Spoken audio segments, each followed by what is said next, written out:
Hi, good people. So, at the Nutritionist Corner, we have had discussions on maternal health and child nutrition over our past webinar and even live discussions. We have emphasized on breastfeeding, and because the World Breastfeeding Awareness Week is just around the corner, we thought it was necessary for us to have this conversation where we are talking about where we are missing it, why we are still having challenges, where our mothers and our women are still struggling to uptake breastfeeding, and what we can do to promote and improve support. As we are aware, breastfeeding is one of the public health strategies to eradicate and reduce malnutrition in Kenya. And of course, you have seen or you have had campaigns about breastfeeding. We have Malezi Bora Week that is meant to strengthen childcare, including breastfeeding. We have the World Breastfeeding Awareness Week. And you have seen even initiatives like the Be Friendly Health community health initiatives, and all these are supposed to actually aim at supporting breastfeeding.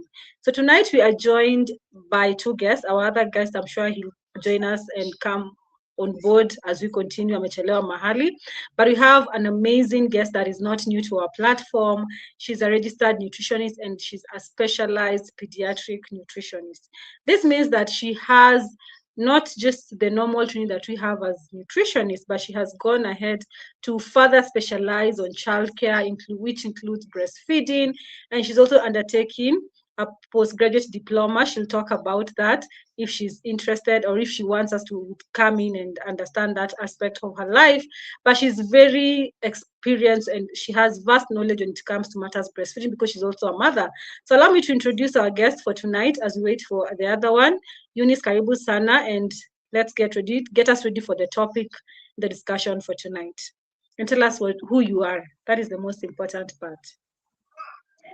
Okay, hi everybody. I'm sure that is not the most important part, but breastfeeding is. But thank you so much. That is such an honor. My name is Eunice Kilesi. I'm a registered clinical nutritionist.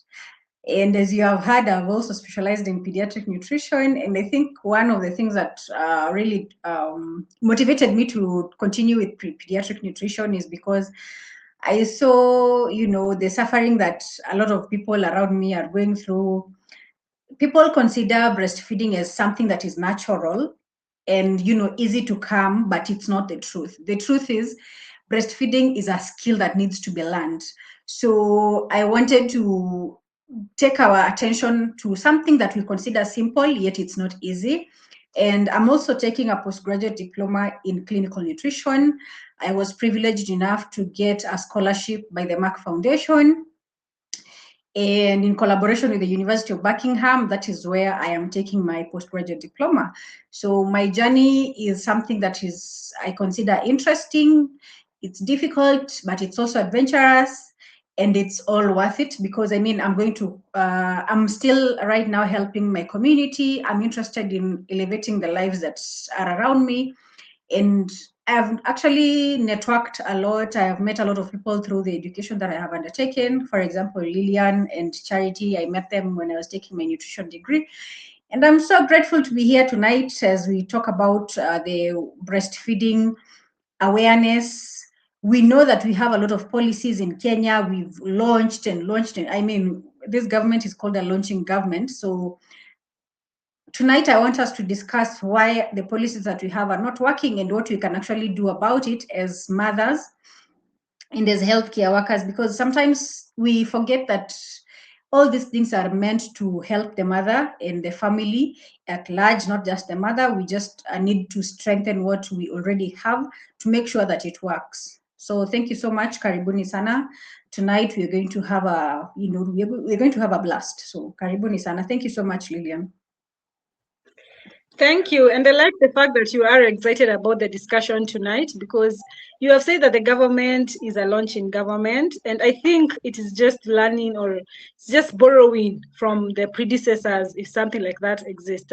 Because as a country, we have the history of curating one of the best policies, coming up with amazing acts, and even coming up with strategies and then beautifying the launch, the declarations, and even commitments, and then we go silent. When it comes to the implementation of all this, we have our mothers missing the gap. We have our mothers not getting information about simple public health strategies like breastfeeding on time. So I want to bring you to bring us to understand, why is it that despite all this that we have, why is it that our mothers are not prepared for breastfeeding? Why are we missing gaps? Why is it that we need to address those gaps, like mothers to talk about or to be talked to about breastfeeding at the ANC clinic? Why is it important? And what can we do? Because we already know that we have the policy that says that breastfeeding education should start from the community when the mother plans on getting pregnant. Is it really happening? Eunice? Yes, yes. It's unfortunate that, just like I mentioned, that we assume that breastfeeding, just like childbirth, is natural. That because we do not need to be, it's not something that needs to be trained, it's not something that needs to be supported, because I mean, you just give birth and then you're handed over the baby. And I think most of the time we have the best case scenario in our heads, because we think that we're going to have a very healthy pregnancy, we're going to have a healthy mother who has a supportive husband or partner and a supportive family, extended family, grandparents, and all that. We assume that this mother has the best laws, because I mean, maternity leave is up. Is protected. Yet we know that labor laws in Kenya do not actually meet the international standards, because ideally we're supposed to have 6 months so that we can support the exclusive breastfeeding. Yet we know in Kenya it's only 90 working days. So that means that by when the mother clocks the baby clocks 4 months, the mother goes back to work. So then how do we make sure that we make use of what we have and actually advocate more for these mothers, so that we can ensure that they also have, someone who is going to be there for them.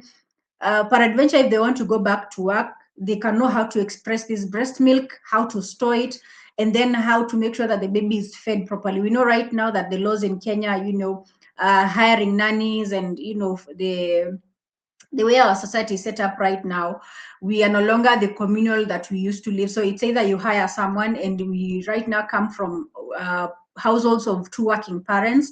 So in an ideal situation, you find that the mother and the father lives the house, and they leave the baby, they live with a stranger.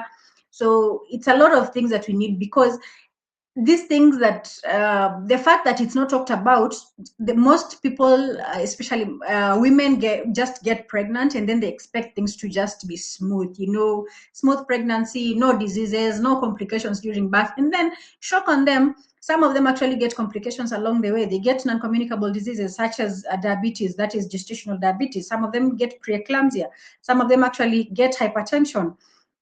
Some are dealing with already chronic diseases such as the sickle cell. Some of them have kidney disease. So I think in our head we have this utopia that all things are okay, yet we do not know that there are a number of complications, and pregnancy just complicates the case for some mothers. So I think we need to get our heads out of the sand to understand that there are so many complications that can come along the pregnancy, and that requires us to prepare the mother for breastfeeding. And remember, we do not just we do not just want to prepare the mother for breastfeeding. We also want to make sure that their mental health is intact, because if you get a mother that is mentally unprepared, maybe sometimes they can get postpartum depression. All those conditions can actually stand in the way of breastfeeding. So if the only thing that is in our mind is a baby, and we do not remember that we have a child that needs to be fed, then we are on the wrong track. So I think the reason why we need to continuously talk about this is because sometimes we forget that a mother is also an important aspect of this. So many times we concentrate on the baby, we forget the mother and also her family. So both the mother and the family and the baby all equally require the support that we can give.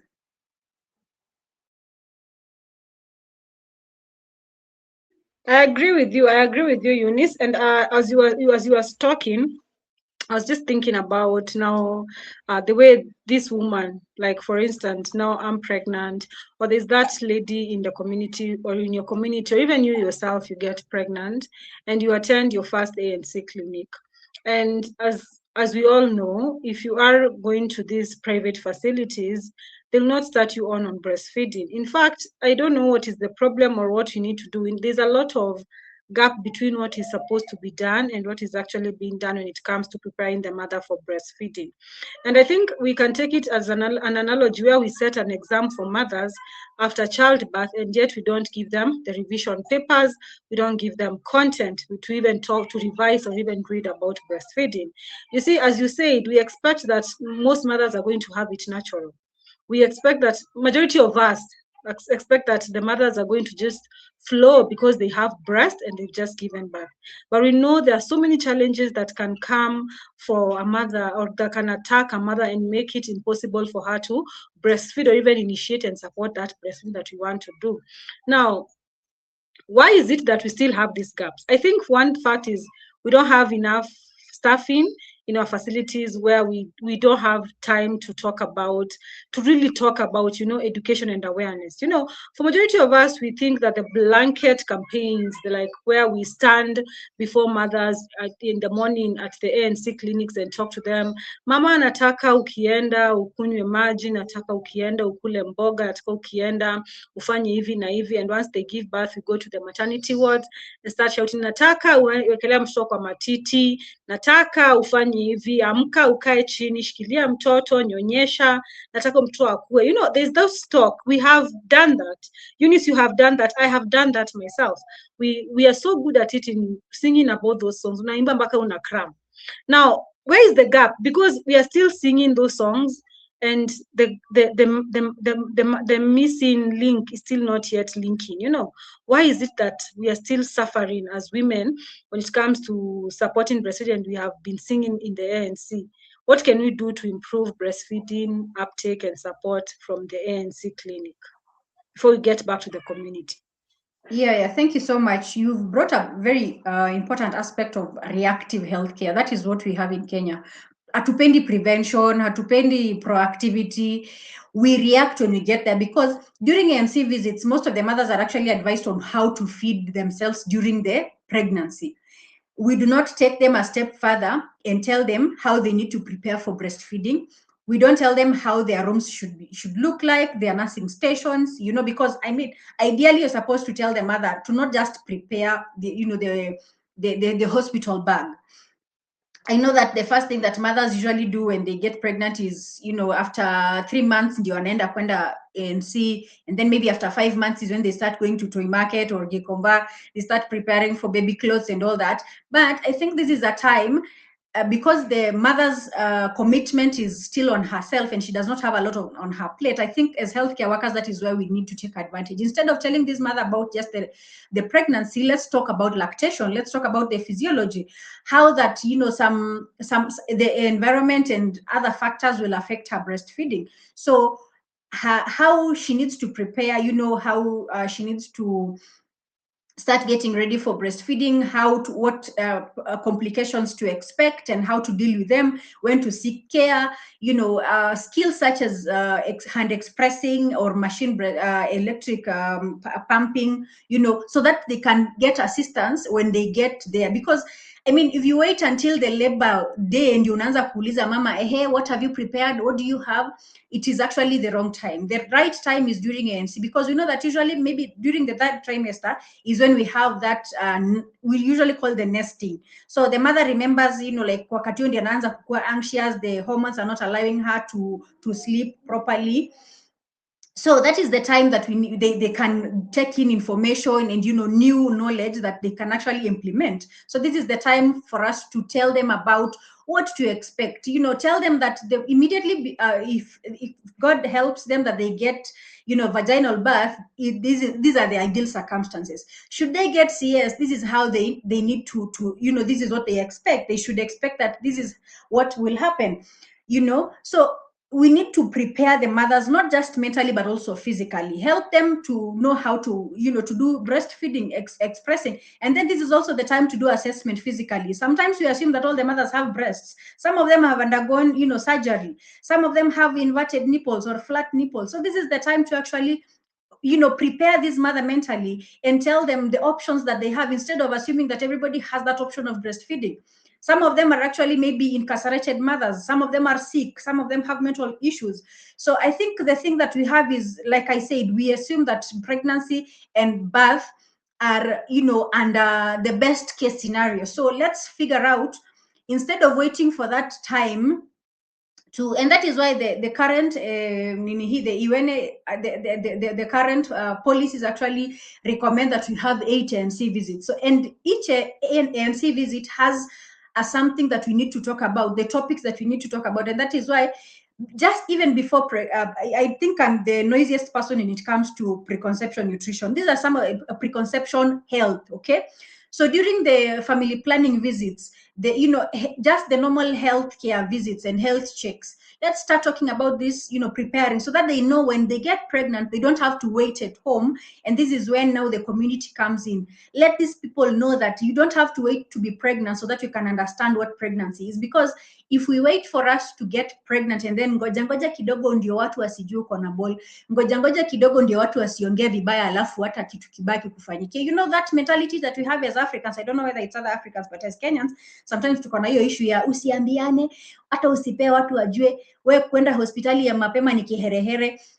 Let's destigmatize seeking help early enough so that this mother can get the right supplements, the right education, the right, information, so that when you empower them, so that when they get, that baby, they understand. Worst case scenario, suppose I'm not able to get milk for the first 36 hours, what will happen?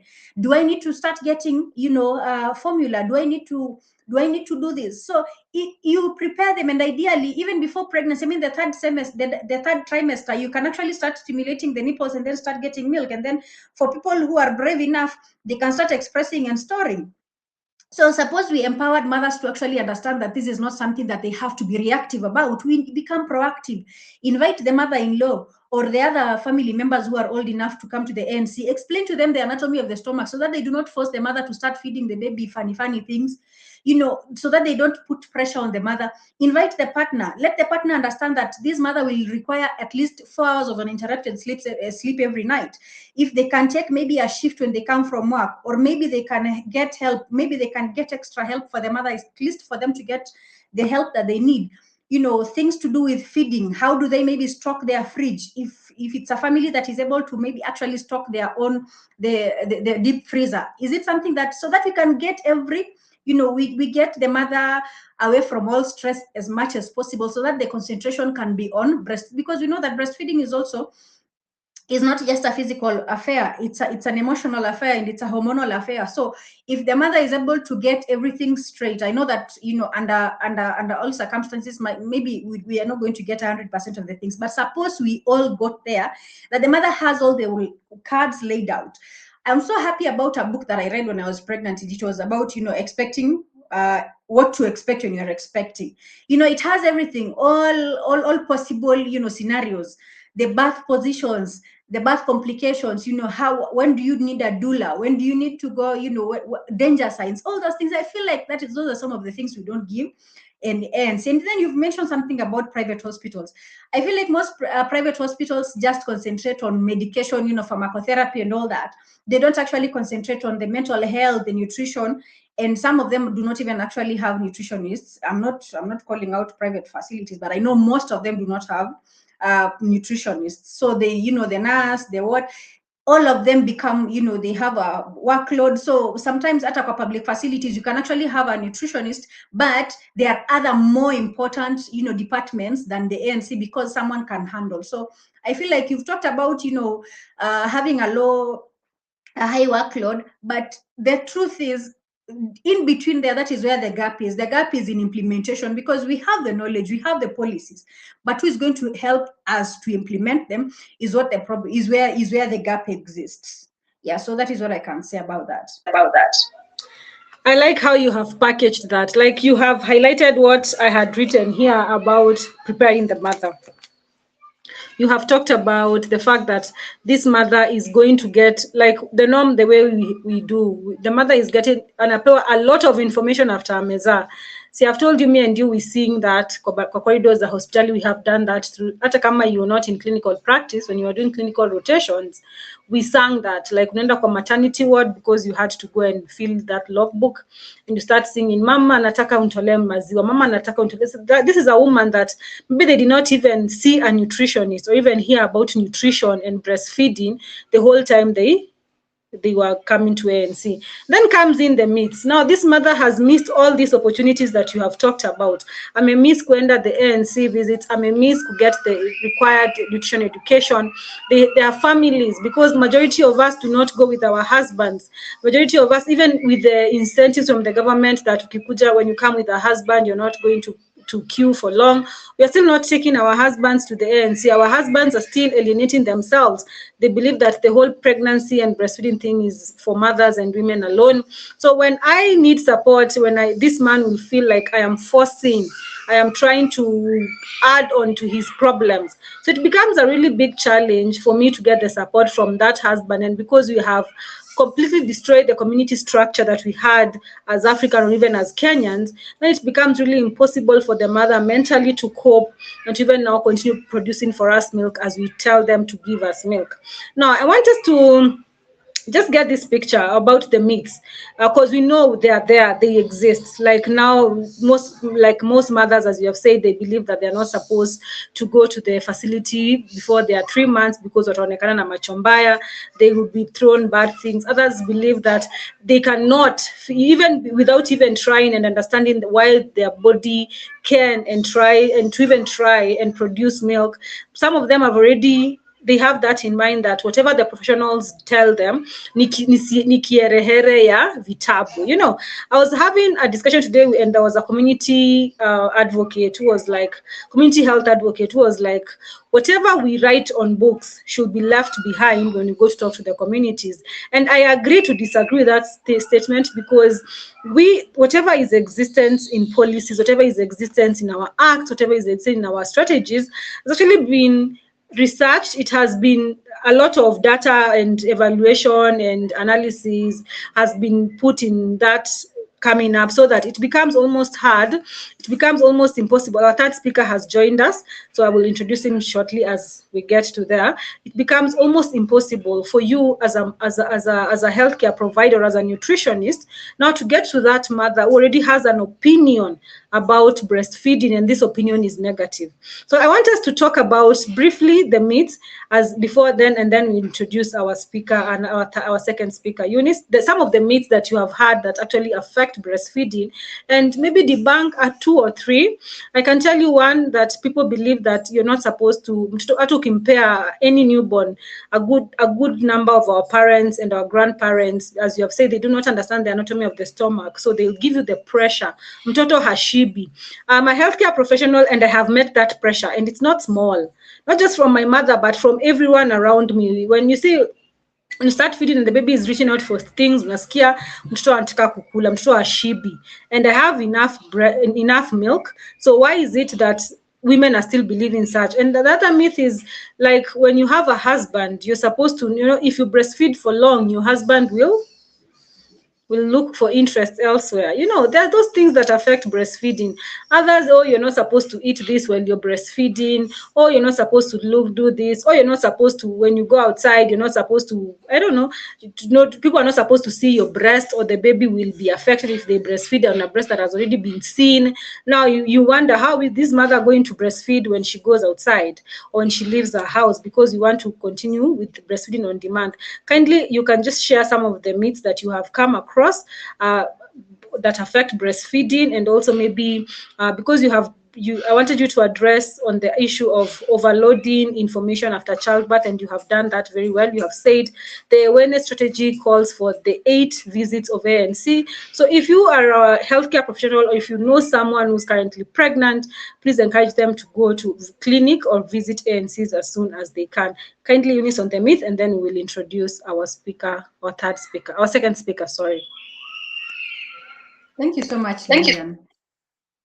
There needs to be something that we have to understand about our settings.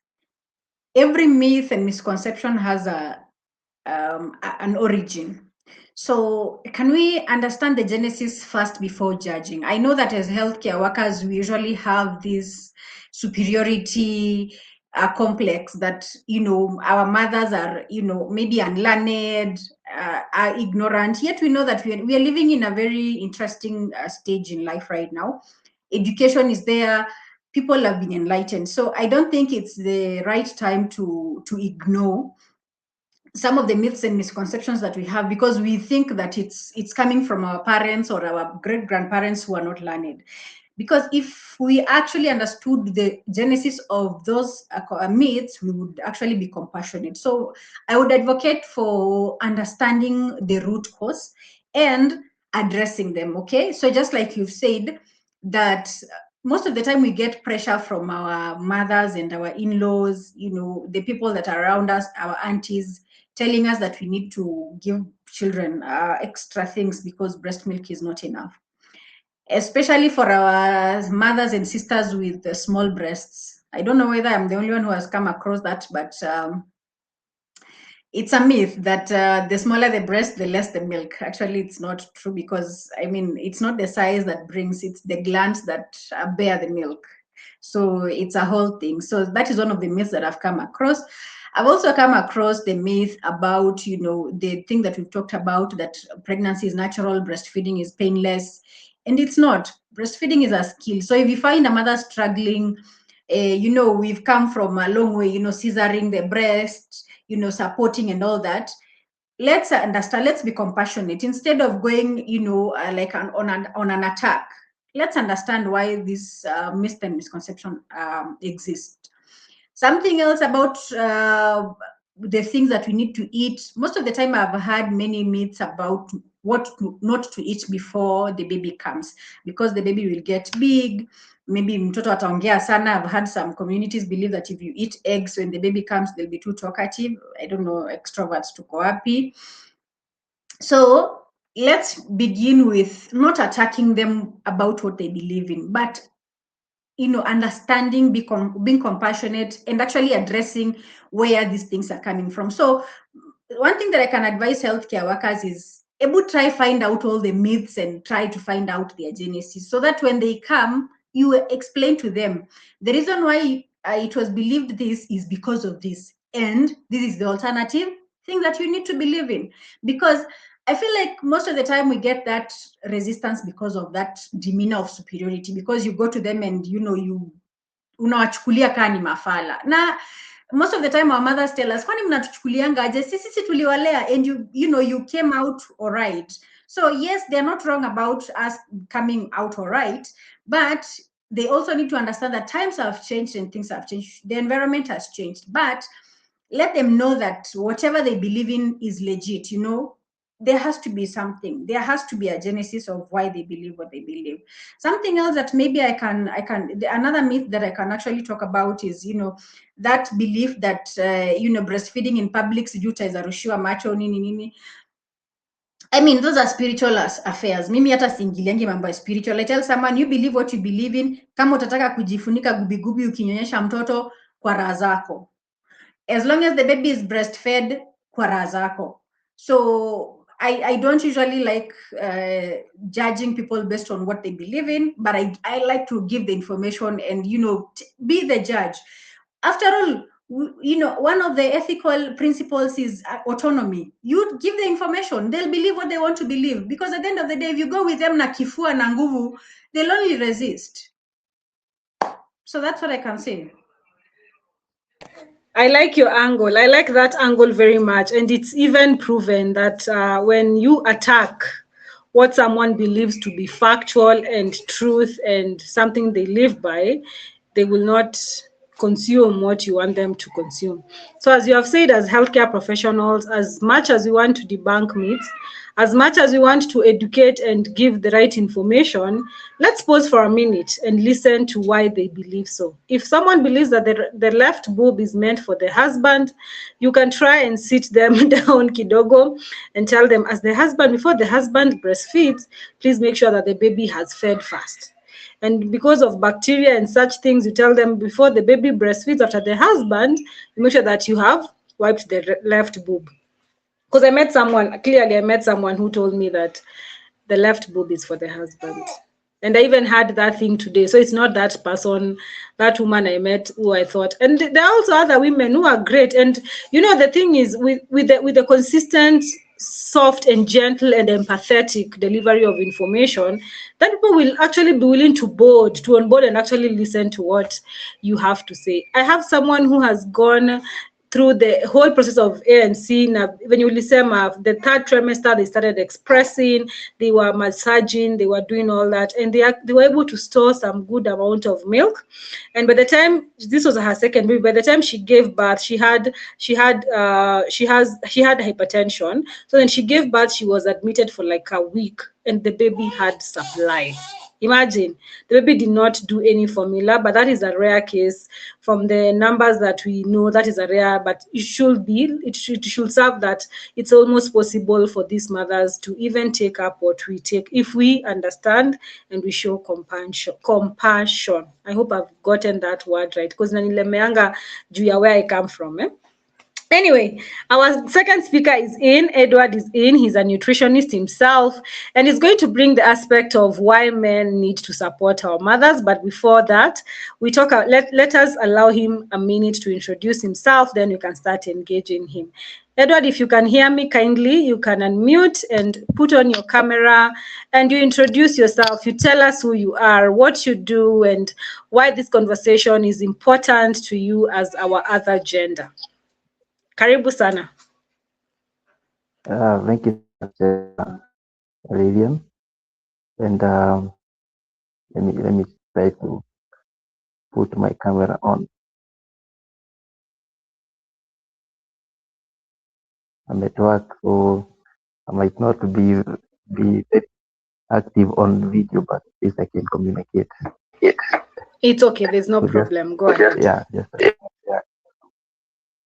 So just a little introduction. My name is Edward Karutintano.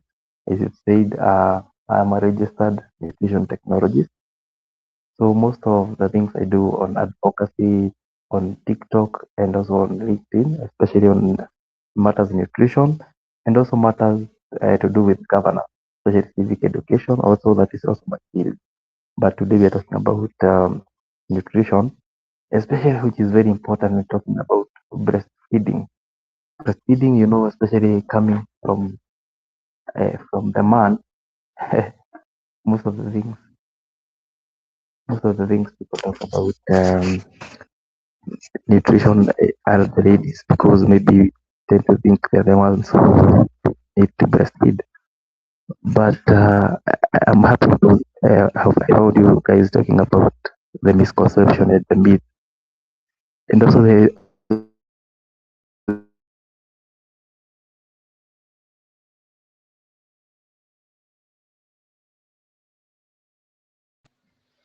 Edward, I seem to have lost you. Eunice, can you hear me? Yes, I can hear you. And can you still hear Edward? Okay, we seem to have lost Edward, but we are definitely going to have him back once he's ready and amerudi, so that he can address the aspect of breastfeeding from a man's point of view. And he has raised a very important point, and as we wait for him, Eunice, I want us to discuss that breastfeeding is a lady's affair. That is another misconception and a myth that I think we should try and debunk or overcome as healthcare professionals, because breastfeeding si our mama peke yake. Yes, we are the carriers of the breast, we are the carriers of the pregnancies, and we give birth, yes, but breastfeeding is a whole community affair. Eunice, kindly help strengthen that point, so that we can have our brothers, our fathers, our husbands, our friends who are males actually involved and support us in this very noble act. Back to the community. Yeah, so thank you so much, Lilian. What I believe is, sijui kama ni sisi ndio tumechukua mambo ya kizungu sana ama conservatism, because first of all, when you get pregnant, you wouldn't get pregnant without that man. Not necessarily the man himself, but the sperm that comes from the man. He's the one that carries the seed. So I don't know where we got that thing from, that it's only the mother who is supposed to be involved. Yet ukizaa huyo mtoto wako hana jina yako. If that mother is, if that father is in that child's life, they are going to check their name. So ideally, as a Christian, and this is something that is in across all religions, mtoto ni wa baba. So if then that is the case, the fathers should be up, they should be on the front line when it comes to supporting the mother. So I think it's our traditions that have shamed the fathers into believing that they seem weak if they support pregnancy, if they even talk about, because I mean, some of us came from communities where when the dad was, the woman knew that she was pregnant. Imagine inabidi ameambia mother-in-law ndio mother-in-law ambie baba. So I don't know where that came from, but growing up mimi hiyo ndio kitu nilikuwa najua, but things have changed, at least the education, enlightenment, some things have changed. Now the fathers are involved. But we still find some cases where fathers are shamed because when they are seen strapping the baby on the chest, they are frowned upon in some instances.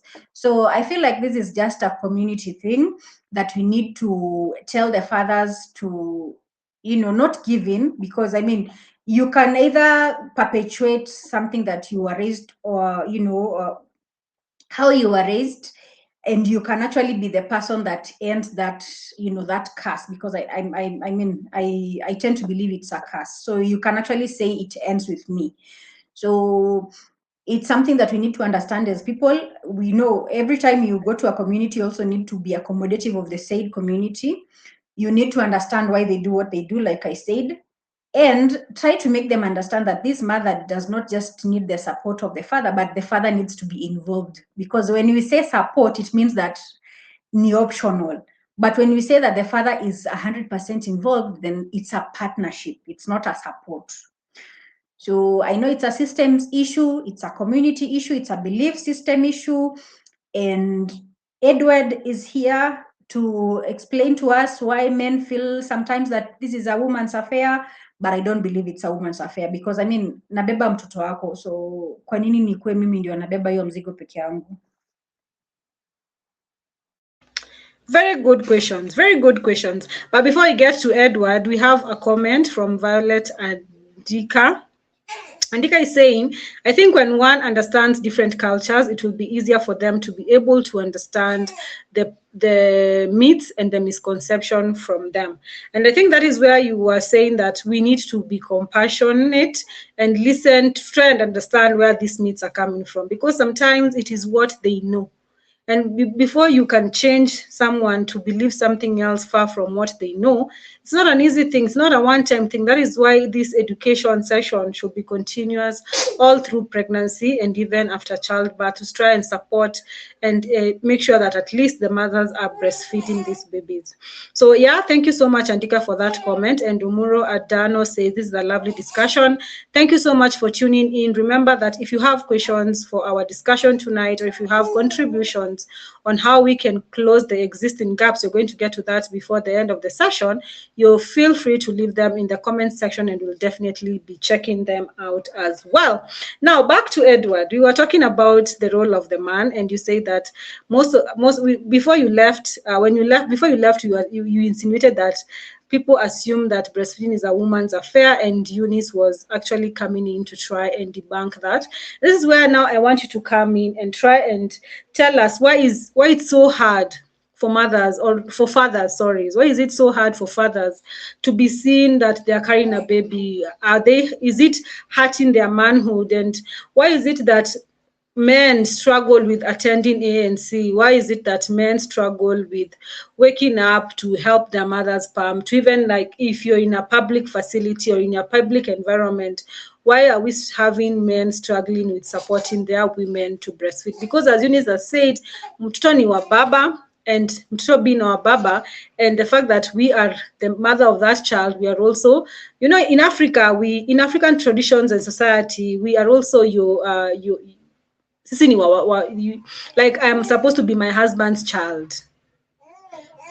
Okay, it's not a good thing, but it is what it is. So why is it so impossible, or why is it so hard for us to implement even now the nurturing, the taking care, for the man to take care of us while we are pregnant and breastfeeding? Kindly, Edward. Thank you, Lilian. I hope I'm audible. Yes, you are very audible. Thank you so much. I think one of the things, let me talk about we as men, the fathers, the husband, the boyfriend, that's where we come in. I think the issue antenatal clinic, especially men seems to, or most of the people view it as a woman or antenatal thing as a woman issue, where else everyone should be involved. This woman didn't get the child by herself alone, so the man was involved. And men, I think much of education is needed to educate the men and even poor community that when, for example, if a man is informed, then women are empowered. And this is very important. This is where education now comes in. When we talk about breastfeeding education, it should not start when the baby is, or when the baby has a life. It should start early. And this is also one other thing that the health facilities should also try to communicate to the couple to come as a couple, not individually, for them to get the information, for the for them to also exercise the same information that they're getting from the hospital. So some of the things that men can do to maybe support the breastfeeding, for example, something like helping the baby to burp after they finish breastfeeding. You see, burping the baby.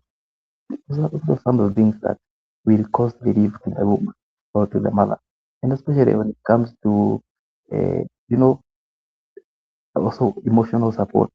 See, emotional support is very important because there are some men who say that, since you got the baby, your body has changed, you're becoming very fat. You see, some of these things will psychologically affect the mother. There was a time actually I was talking to my wife, and then after we got a baby, at that time she started becoming big, and then I don't know what I said. I think I said.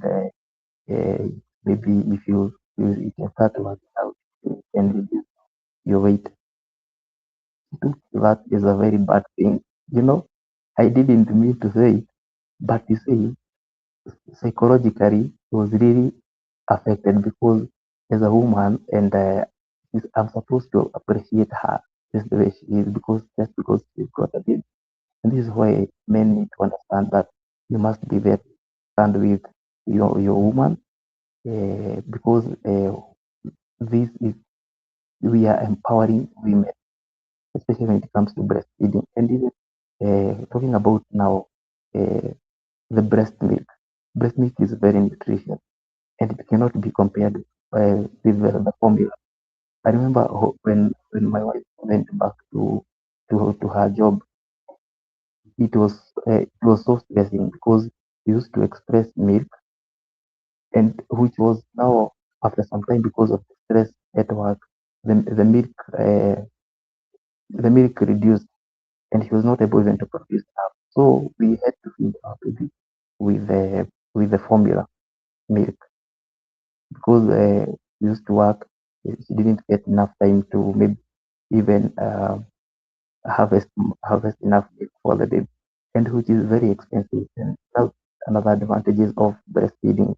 Breastfeeding, the milk is also the milk is safe. The milk is at the right temperature. It is ready when the baby needs it, and is also even cost saving because it's very cheap because the mother can give at any time. So this is when now my baby started losing weight. But when he was feeding the first 3 months, he was actually losing very well, gaining weight perfectly. But now when it comes to also supporting her, like all what men should also do, you see, it is actually tiresome.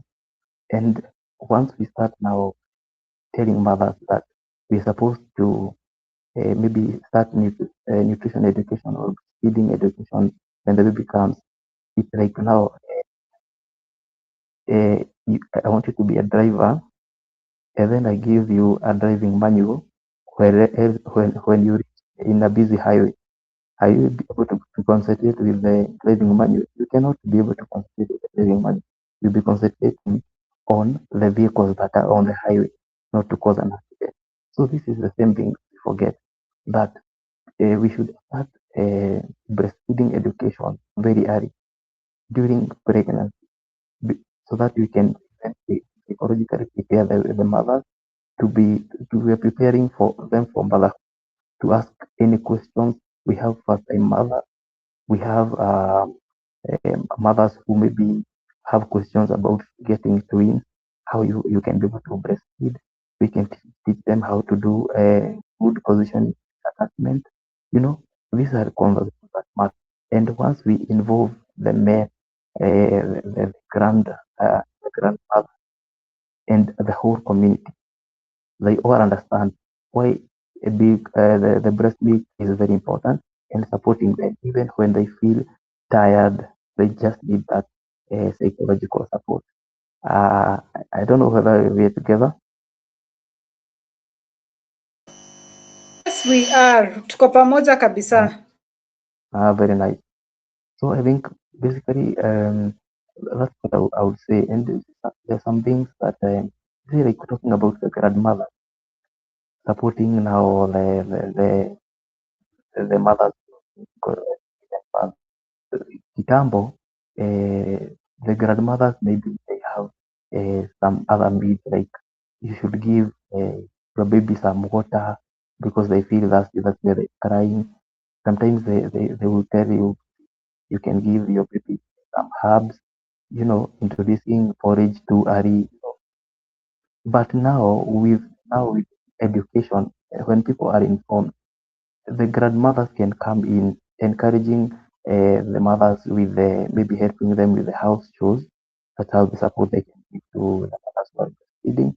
They can also allow the mothers to maybe by allowing them to maybe get some rest and also support the evidence-based practices.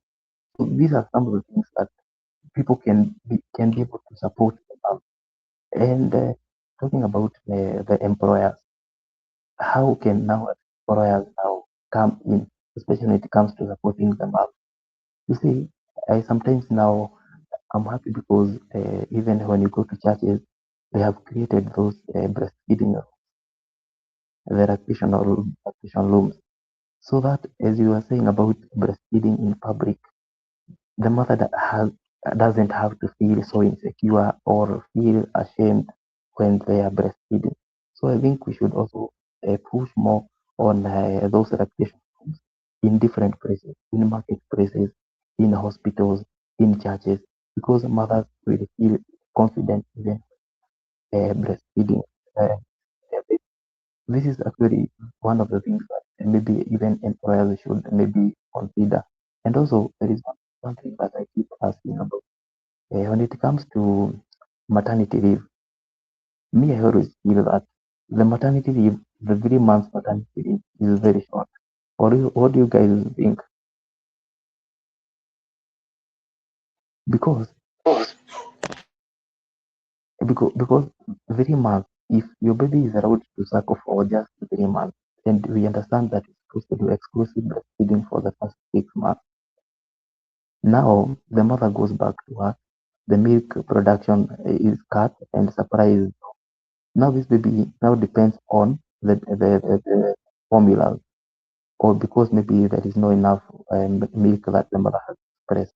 The way maybe have the case and unit is not the same because you will be able to adapt very well to where you are. And the other person, because of the work environment, maybe your milk production rate will be cut. And that is now one challenge that I always get. I think the maternity leave, I always feel that should be added, especially to breastfeeding mothers, for them to have ample time for the babies to suckle because we understand the nutritional value of the breast milk. And also, they should also create breaks, flexible breaks for the mothers to express the milk because you cannot be at work where you have your breast very much engorged and you know don't have even the time to go to for a break to express the milk, which is now this is also another thing that the employers should also be considering. And also talking about how after now you express the milk, how do you store that milk? The refrigeration, which is now very important. Because after you express the milk, you don't expect you to go and discard the milk because just because the milk is not there. If this milk can be kept in a very safe place, the child can get the milk afterwards. And then having a flexible work arrangement. You see, employers can be able to support breastfeeding mothers when they have that flexible work arrangement. Yes, of course, you've gone back to work, but how is your schedule? How maybe you're working 4 times in a week because some employers don't understand. They know that you are feeding, but they won't be there every time. For which now your mind is, you know, your mind is, and you're at work, but you child very much. And now let's talk about friends. How can now friends come in to support breastfeeding mothers? You know, like for example, if Eunice is a friend to maybe to Lillian. If you guys your friends, you know there's some errands that maybe you might urgent help with assistance just because you have a friend there to support you with those errands. It relieves your stress and it becomes very easy to support that mother feeding. And even another thing that the friends can do is maybe to avoid comparing the, you know, I come to Lydian and I tell you, oh, hey, kaka wako naye konda kama wa unit. You know, this is something that should not be happening. The, you know, whenever you get this, the baby is a blessing to you. However, the baby, that is your baby, and that is psychologically support that we can always offer to the breastfeeding mother. You know, encouraging that rather than judging them. And some things that then men and grandmothers, the husbands can do is, you know, when you say about I'm supporting my wife, how does this support look like? The support we are talking about, instead of saying I support my wife, let me say, let me cook for you. You know, let me cook. Because by the time I'm doing this, even I'm cooking for my wife, I'm preparing dinner, I'm going to fetch some water, you know, I'm helping her to maybe to bring the baby to maybe to breastfeed. You know, those are some of the things that we can do. We might not be the ones who are breastfeeding, but the support that we are giving the mother, she feel relieved, and even the milk production will be even very high because she feels that there is someone holding the baby or eating, you know, even reminding the visitors to respect the feeding time. You know, these are all the things that support the mother and also the child. Maybe if you've got any questions on any Thank input. you. Thank you. Yeah, thank you so much, Edward, for that input. And I like the fact that you have emphasized on what support looks like, because that is what we wanted to ask next. But you have talked about people cooking for them, being there psychologically. You know, like when the husbands or when the boyfriends are involved, the whole roller coaster of motherhood becomes easier to bear. And as you emphasized, if we make it harder for the woman, it also becomes harder for us to breastfeed. So, because we have talked about how you have highlighted very important points on how we can strengthen what already exists, you have talked about the breastfeeding corners and lactation rooms. I also want to now, like the aspect of Eunice, baby friendly health initiatives. They emphasize that the baby should be given to the mother and latched 1 hour before after birth. Like, is it happening? And if it's not happening because of certain situations, how can we strengthen it? How can we make sure that our mothers are being supported, they're given information and not the overload? You know, because we have said that when the mother delivers and they are bombarded with a lot of information about breastfeeding, it's not going to work. We have agreed that it is not working. That is a fact. That is where we see mothers immediately leave the hospital, and 1 week after the hospital, they go ahead and start mix feeding the babies or even giving them forages without even thinking about coming back to the facility to consult. And even when they go to the facility, they lie because they have not gotten the message that you want to put across. So how can we use our facilities first before we get to the communities, Eunice, to make sure that now we are supporting this mother from the word go. Akikuja and si tunamsupport. How are we going to improve that to make sure that this support is at the hospital level, also at the community facility? And yeah, we'll talk about that first. Then we can talk about other things. Edward, you've really talked about what support looks like. So to watch a story, let's be proactive when it comes to supporting our mothers. And I applaud you for your story about supporting your wife and being there for her, and also learning your lesson on what to say and what not to say. And one thing that I want Lillian to us to understand is that the BFCI was, I think we were trained on BFCI at around, COVID time, year 2019, 2020. And the aspect of community health promoters has been there, and they're the ones that are supposed to actually implement this. But there has been challenges when it comes to funding, because as you've said, it will be difficult for you to start telling a mother immediately when they get handed over the baby that this is how you're supposed to breastfeed. Ideally, the BFHI, which is the first one, that is the Baby Friendly Hospital Initiative, it maintains that the baby should be placed on the mother's body, hapa kwa bosom, not necessarily the breast. They're supposed to be put on the stomach of the mother when they get out of the womb. And then the baby crawls up to the nipple, because the reason why you're told not to wipe the baby's palms is because the same fluid that is on their hands is on the nipple of the mother. So if they crawl and they have that ability, we've seen videos of that happening, then they're able to, get themselves to the breast. And if this mother, we were training them before birth, because we know that immediately the mother comes, when the baby comes, the mother forgets about everything. The first 2 hours is the golden hour. Cortisol iko juu, hafikiri vitu zingine. The only thing that they're thinking about is the baby.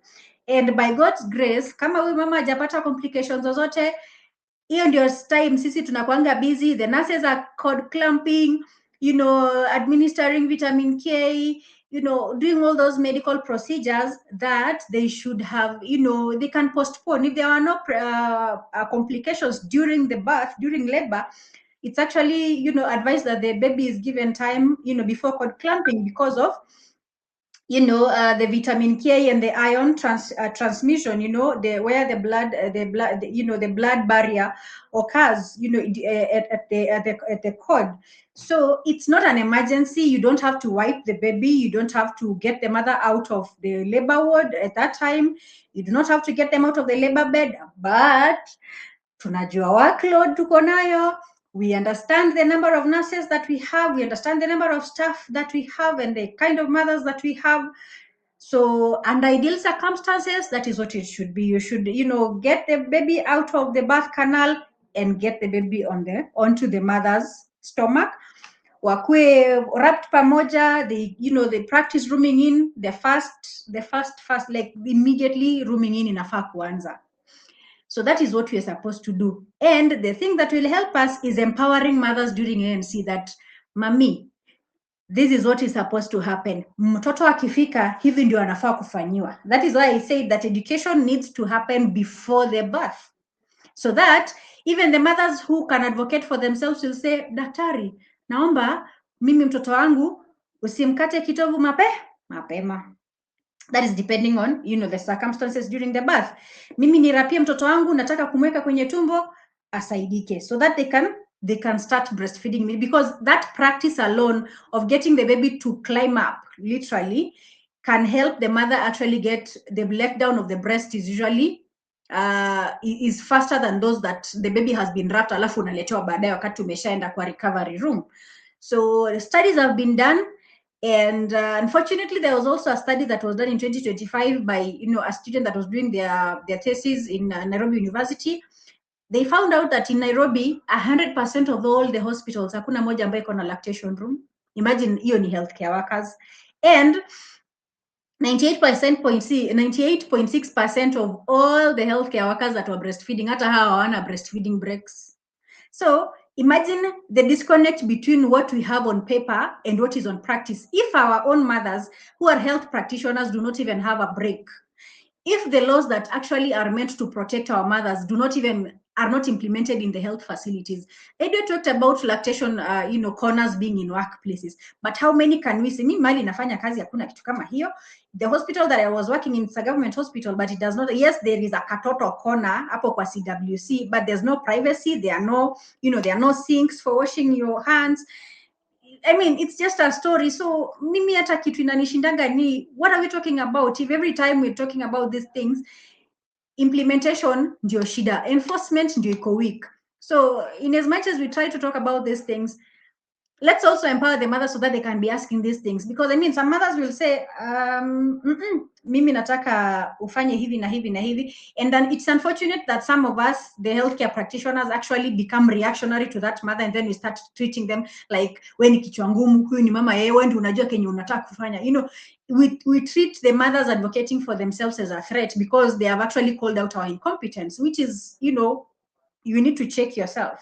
If you are threatened by a patient advocating for themselves, then it means that something is wrong with it. As long as the patient, the client is becoming is respectable, they're using good language, they are humans, and then you don't also want to be treated like kids, so that like you want everybody to be sensitive around you. I think that superiority complex that I was talking about previously is what we have, and that is what used to be in our previous generation. Because I mean, I was raised up fearing doctors, because in the hospital ulikuwa unajua, it's a scary place where you don't have to ask questions, you can't advocate for yourself. But things have changed. So if these mothers knew how to advocate for themselves, then I think we'd be in a better place, because we would actually know that patient ameuliza kitu na anataka ifanywe. So we will also be, it will come to our attention that these patients actually understand what it's supposed, what is supposed to be done. Instead of waiting for us to constantly be giving education, let's also teach these patients to advocate for themselves. That's what I can say. Thank you so much, Eunice. And I like the fact that you have emphasized that even we as healthcare service seekers, now the Kenyans, we have the rights, and we have the right to quality healthcare. And to strengthen that, the government recently enacted, despite the many questions that we had, it enacted the Patient Quality and Safety Bill. This is a bill that is supposed to make sure that the well-being of the patient is taken care of.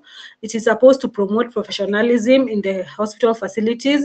And I remember in 2017, there was something about phones and suggestion box being taken seriously. I'm sure that's lead away after the government of the time left. But those are some of the things that we can borrow, And as Eunice has said, if you are threatened by someone asking you to do your job right, then kuna shida mahali. And I know it's overwhelming as healthcare providers. It can be really overwhelming when you feel like you're doing your best, you're doing your all to try and make sure that your patients are getting enough. Then this comes in this person who, with their own autonomy and authority, and they have questions, it can trigger you. But sometimes you pause for a minute and listen and try to understand where they are coming from. I know it's not easy, but it's very, very possible. We have a question from one of our listeners. He's called Umoro Adano. He has like 4 questions. I'll go slow on them so that we can address them. So before we get to the next session. Now, the first question that is, how can we support a child whose mothers died after giving birth in case the formula is not available? That is the first question. I think, Eunice, you can answer that. And then the second question is, do we encourage bottle feeding? Most of the mothers in pediatrics loves bottle feeding. And then the third one, what can we describe in case mothers has no enough breast milk? And question 4, in case mother is living with HIV and still under medication, do we encourage continuous breastfeeding? So he has 4 questions. You can answer 1 or 2, and then Edward answers 1 or 2. If you need clarification, you please let me know. I will read the questions again. Eunice? Yeah, thank you so much. Those are complex issues that we think that ati ni kitu tu ya kuassume. But most of the, maybe I can start with the first question. When it comes to being orphaned, that is something that we cannot avoid, or maybe it was out of our hands. The child should be linked to a facility that offers formula, because it's usually the best, alternative to breast milk. If that is not possible, then they need to see a specialist, especially a lactation consultant, to look at the options, because I'm not going to go straight to diluting cow's milk. No, there are too many options before we get to diluting cow's milk. So I feel like this is something that we cannot answer, give a straightforward answer, Eunice, unless maybe we you can share. Maybe you can share some of the options before we get to the dilution, because I would also like to know. Because I know for a fact that one of the options is really dilute feeds for the baby. That has been done over time, and of course this is paired up with water and dilute cow milk or dilute goat milk. And as we know, sometimes it's the only thing. But currently, we have human banks. But unfortunately, again, the links and the interconnectedness with the community is a bit low. You'll find that even a mother who's at the community level, let's say they lost their baby, God forbid, and they want to give back to the community, or someone who has extra supplies. There are mothers who overproduce, like produce enough for the baby in a bucket to even stock in a jar. There are mothers who do not know where to take those milk, because the links between the human banks and the community is very weak. Iko tuko hizo facilities, like the one that we have at Pumwani, where we have a human breast milk bank, and it's only serving populations of Pumwani. That's the unfortunate fact. Now see Pumwani the area, Pumwani the hospital. Because once the mother is discharged, or once the baby goes home with the family after the mother dies, then hiyo story ya kupata maziwa inaishianga hapo. That's also the unfortunate truth. So I think, I don't know, as we work towards strengthening that, because that needs to be strengthened. As I've said, if women are aware about that, they can actually donate milk and save lives. And I think the aspect of care for mothers, for babies who have died, would be so different. Even wet feeding, the aspect of wet feeding. I'm in a group for the Western ladies, like it's more like major, these ladies from the West, basically the US. And you see people talking about wet feeding. I'm currently wet feeding my baby. The wet nurse is not doing this and this. I'm trying to talk to her. You like, hey, when will we get here as a country? So maybe you can give us the options before we now do, like, clearly this guy anashanga what to feed that baby whose mother has died, and maybe they cannot, as you have said, formula is the best option. Now they cannot afford formula. What's next? So formula is number 3. Pardon? Formula is number 3. Okay, give us number 1 and 2. So number one is so as you've talked about the Pumwani, we only have the one that is known as the Pumwani one, which I think enforcement na pia mambo ya safety na pia the fact that I don't know kama ni sisi vile tu me explain the fact that in other countries it's possible to express surplus the milk that you have, and then you can donate it to the donor milk, the milk bank. That is the option for donor milk. So number 1 is ideally is donor milk. So if donor milk is not available, wet nursing, I think because of the changes, especially landscape wakati ilichange wakati wa HIV, prevalence and all that, that is when the human donor milk and the wet nursing ilienda chini. But in our communities, that is still a safe option. Of course, it needs testing, it needs compatibility and all that. So that is an option. Number 3 now, that is when the formula milk is available. I don't know what the landscape currently looks like in public hospitals, but there are usually programs for orphaned children that they need to, they get a formula. So the parents do not necessarily have to buy the breast milk, the breast milk formula, breast milk substitute themselves. So the formula is available in some counties. I don't know whether it's available in Nairobi, but there was a time that it was available in my county. So Having said that, the other formula, the other option, that is the last usually option, is the dilute milk.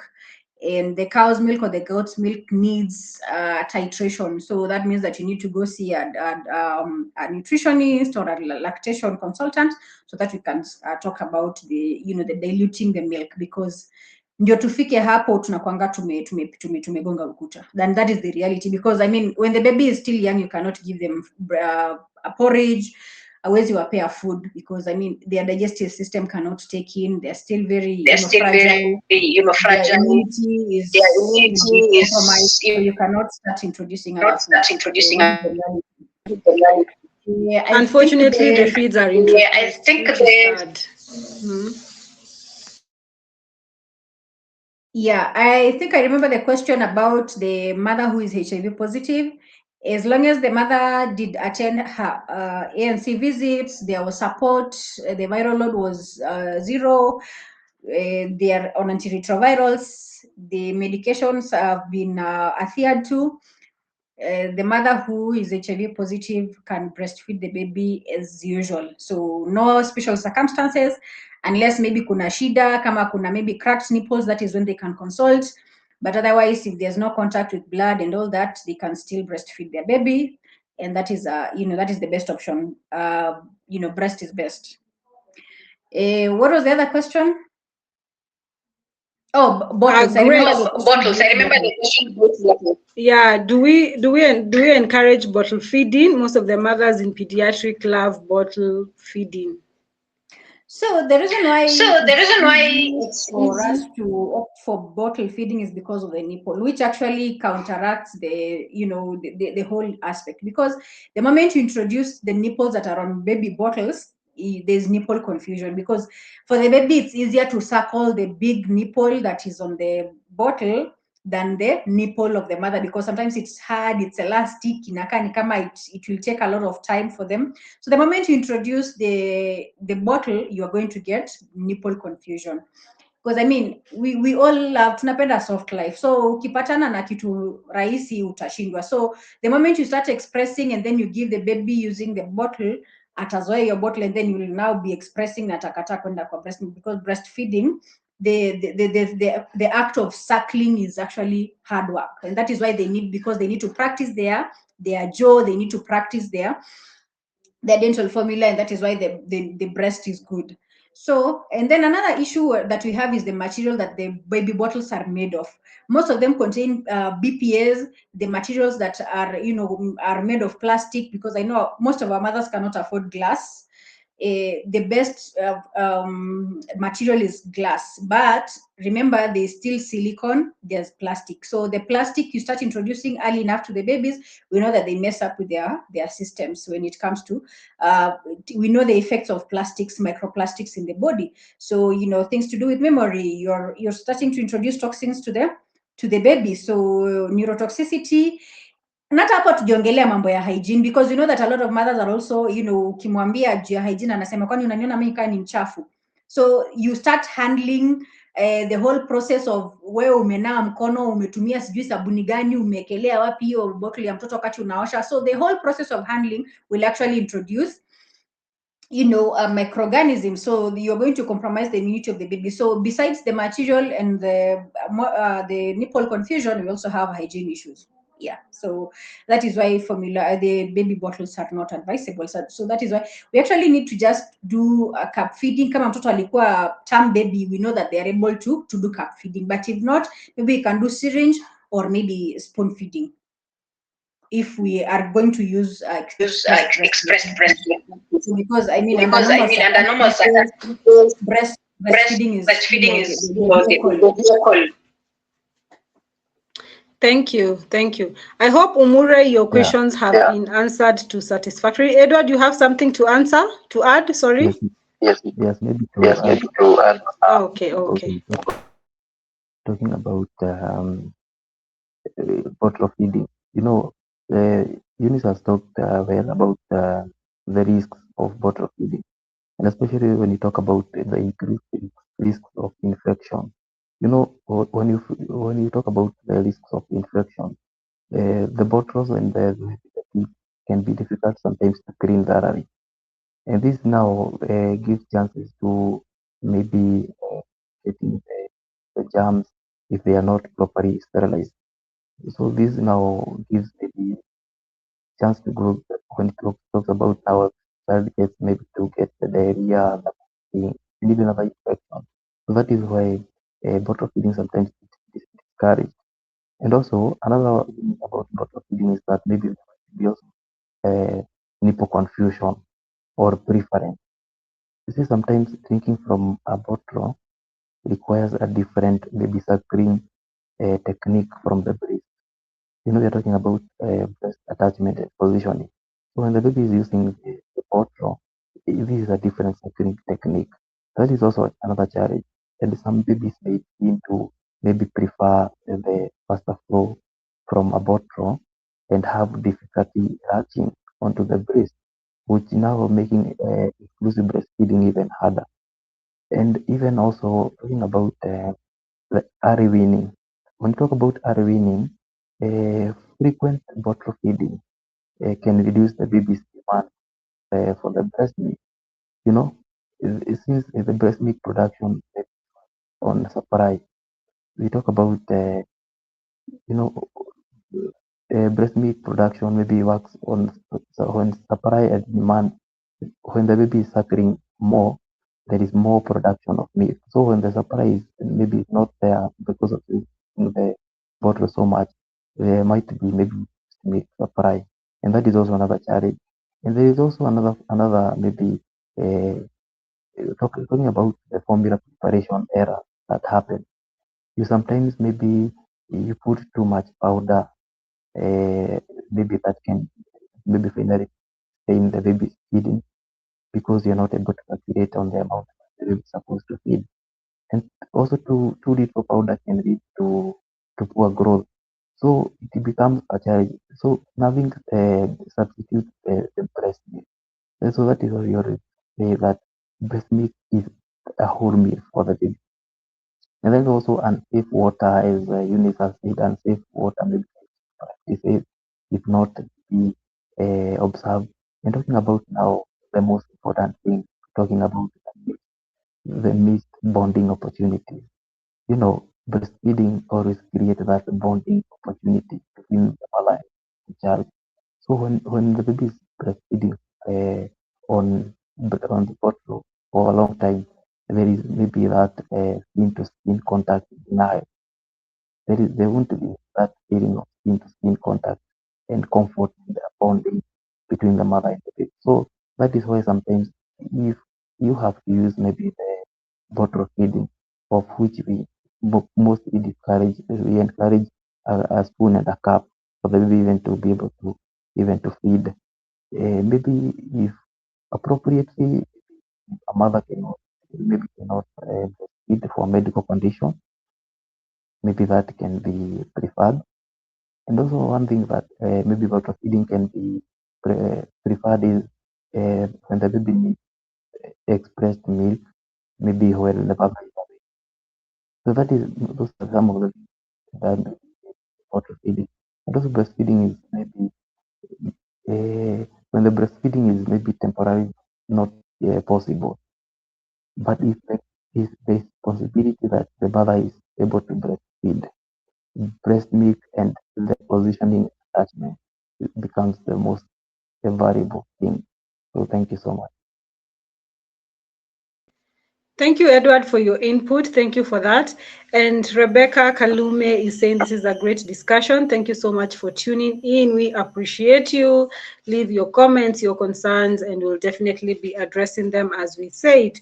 Now, on the whole context of breastfeeding in the context of HIV, I think, Eunice, if you find time, I'm now asking too much, but I will still go ahead and ask. If you find time, kindly come back so that we can talk about breastfeeding in the context of HIV and AIDS, because it's a reality. It's still here with us, and it's a reality that mothers are still giving birth, and it's a reality. It's a fact that mothers need support so that we can continue suppressing the prevention, the mother to child transfer or mother to child infections. And as we understand, Kenya being a country that is struggling with the triple burden of malnutrition, of course, we cannot just do away and say that HIV is breastfeeding in the context of HIV is risky. It has been shown that with the right support, with the right information, with the right knowledge for the mothers and the healthcare provider, of course, it is possible to exclusively breastfeed and even continue breastfeeding up to 2 years of life. So yes, you're going to have that conversation. Eunice, you can confirm if you'll be available. Next week, we are talking all about breastfeeding. So you can just tell us the day that you'll be in and we'll definitely find time and have that conversation because even those mothers need support. You can confirm that with me. And then, Of course. yes. There's something I wanted to add. Yes, kindly. I think we need I a think we session need on how to breastfeeding under breastfeeding under difficult or difficult or extraordinary extraordinary circumstances. Definitely, that is a better topic. Nilikuwa nimeandika SFD. So under difficult, extraordinary circumstances. That is good. For We can example, have, when it comes to body feeding, we cannot we apply cannot apply the same principle to babies with cleft lip and palate, because of issues to do with aspiration and all that. So I have a perfect person in mind for talking about breastfeeding when it comes to cleft and lip cleft or lip palate. let me know about that person so that we can also have them on the discussion.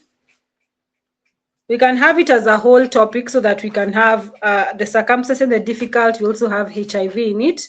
So we have HIV, we have cleft lip, we have inverted nipples.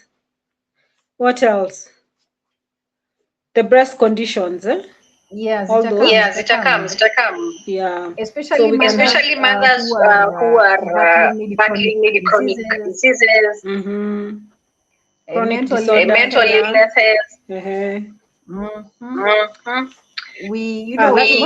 Most of the time we live in this utopia that we think that mothers are best case scenario, as I said. And I've seen a lot of TikTok videos for mothers who have cancer and they're still breastfeeding. In fact, one said that breastfeeding healed her cancer.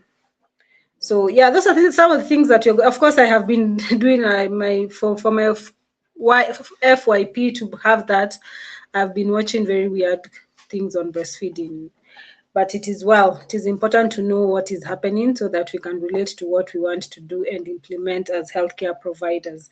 Now, as we wind up, because we are supposed to also make sure that we are supporting and promoting breastfeeding over here, because it's almost 90 minutes since we last fed the baby and she's getting a bit fussy. So can we talk about nutrition support? Because there was a question about how to support a mother who does not have enough breast milk. Maybe now we quantify what is enough. That is a question that most mothers ask. And this is where individual care comes in. But you can give us generalization of, if it's possible, of what is enough for a baby who's breastfeeding and nutrition support for that mother to improve breast milk production. You can share with Edward your thoughts on that. Alafu mniambie. As I drink some water in the background, I'm listening.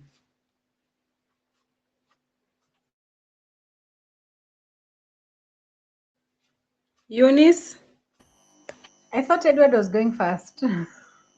Okay, Edward. It's okay. Please do. So to me, I think what we do not usually emphasize is understanding the anatomy of the baby. So understanding the size of the stomach, how breastfeeding works and how breast milk is taken in, how it is digested, and all that. So I don't know kama tumejiuliza kwa nini watoto ugag, like they get reflux, they teua, we call it in Swahili, they get the milk fast. So understanding that the esophagus is short, the stomach capacity is small, let's keep in mind that the babies do not require a lot. Actually, between the birth and about 36 hours, that colostrum that is about 5 ml is enough. About 20 ml per day is usually enough. So I know that most of the time we think that when the baby is crying is because of hunger, but most of the time there are other circumstances.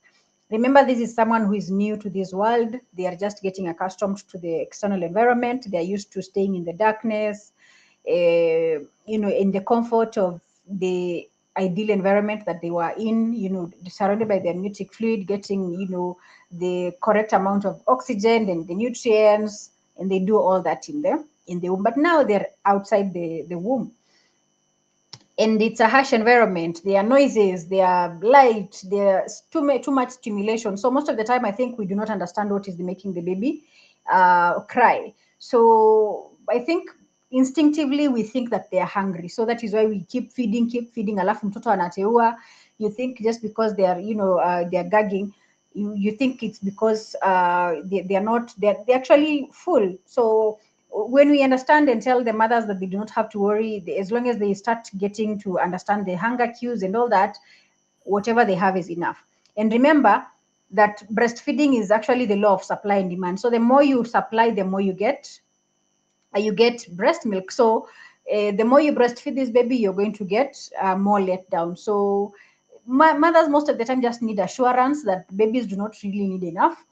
And I don't know whether it's transference, but most of the time I think when we're hungry, we feel like the baby is also hungry. When you're full, you imagine that the baby is also full. When you are cold, you imagine that the baby is also cold, and then you start dressing them like Eskimos, which is, it's actually not recommended. So I think that is not an opinion. It's something that is medical.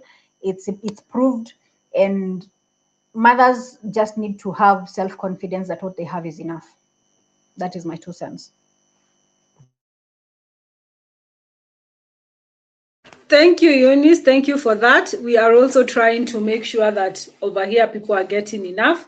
But I also agree with you. I agree with the fact that for most of us, even me, anytime my baby cries, if my mother is around, she'll be like, that baby needs feed. Hata kama anataka tu kutembezwa, they'll be like, you need to make sure that this baby is feeding. Na hiyo part ya kuvalisha kama Eskimo, I am very guilty and I need to improve. And we are going to improve. Now, let's talk about how to support that mother who is struggling with supply. They want to continue with breastfeeding. They want to make sure that they meet what we actually recommend for the 6 months, but they don't know how because they feel like the baby is stagnating in weight. It happens.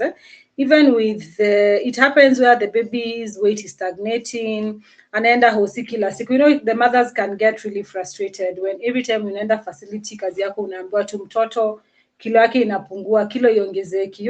How can we support such a mother? I don't know if Edward is still in or Eunice. Okay.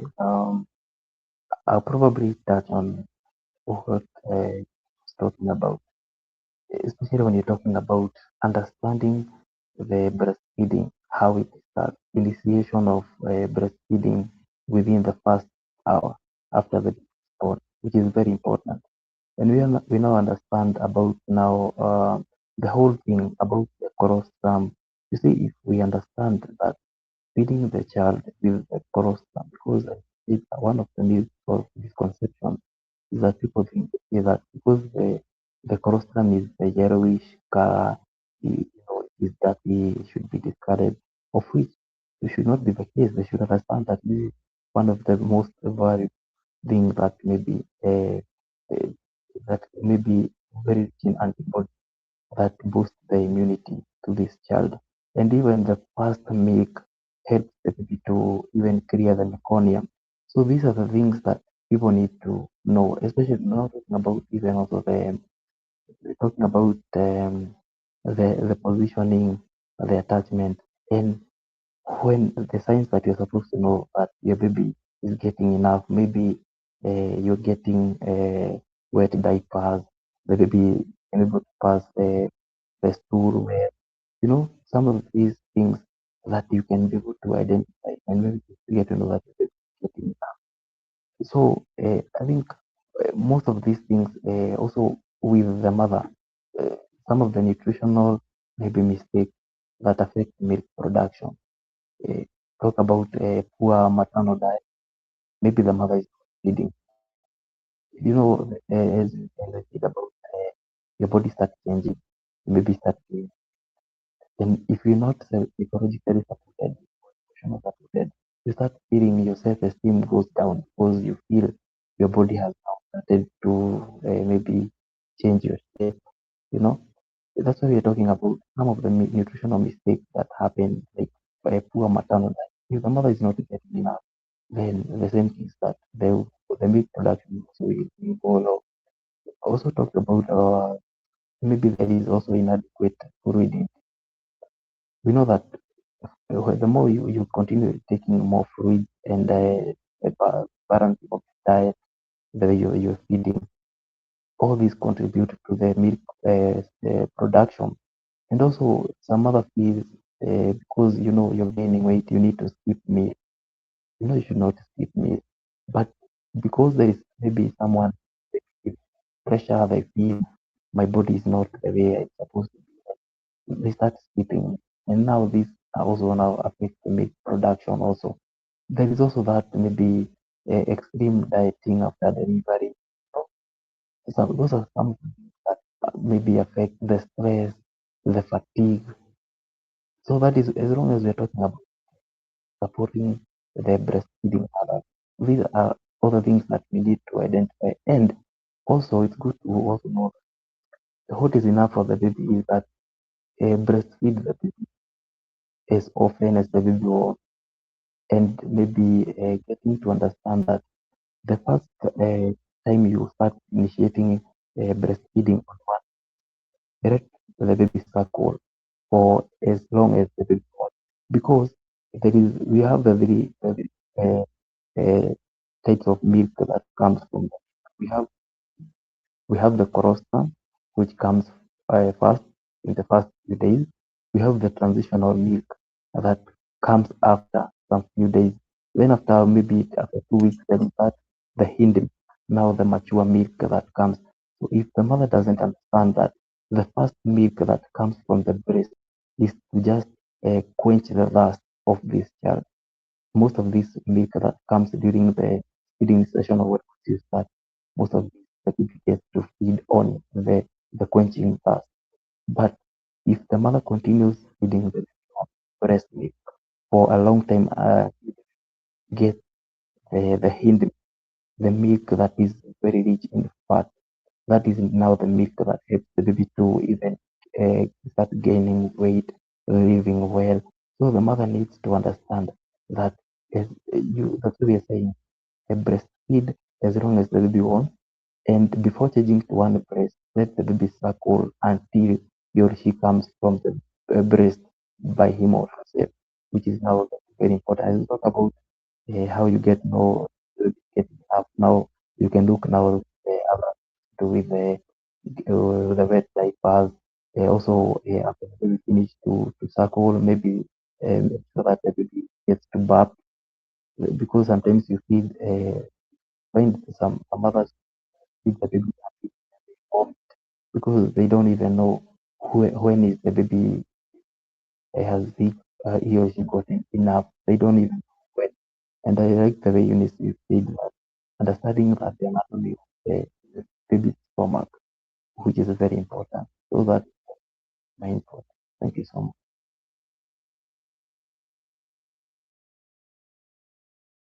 Yeah, Edward, you've really brought out a very important aspect that most of the time we only want to look at one aspect, the lack of milk or the low supply.